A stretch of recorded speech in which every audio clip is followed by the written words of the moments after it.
May tatlong pangunahing mahalagang dahilan kung bakit kailangan mong mag-backyard gardening. Number one, iwas marites.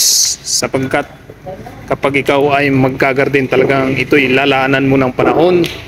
Kailangan mong maganda ng mga lupang pagtatamnan, mga butong itatanim, at ito'y iyong aalagaan sa pamamagitan ng pagdidilig, pag-aalaga nito sa pamamagitan ng spray ng mga insekto, at pataba para ito ay mamunga at hindi magkasakit.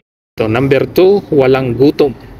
Kapag namumunga na at pwede nang pitasin ang iyong mga alaga, katulad ng mga kulitis, ay mayroon ka ng pangulam. Mga okra at iba pang mga gulay ay pwede mo nang ulamin, at ito ay nakatutulong para maiwas kagutuman at laging malusog ang iyong pamilya.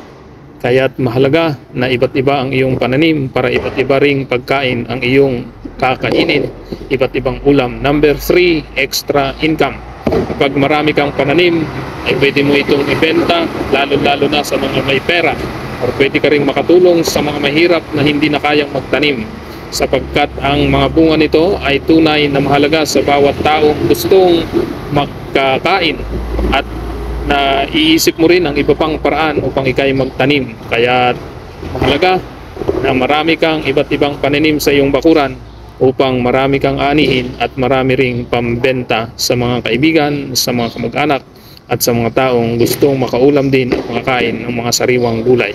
Kaya halika, magtanim ka ng gulay sa iyong bakuran. Planuhin na at simulan na.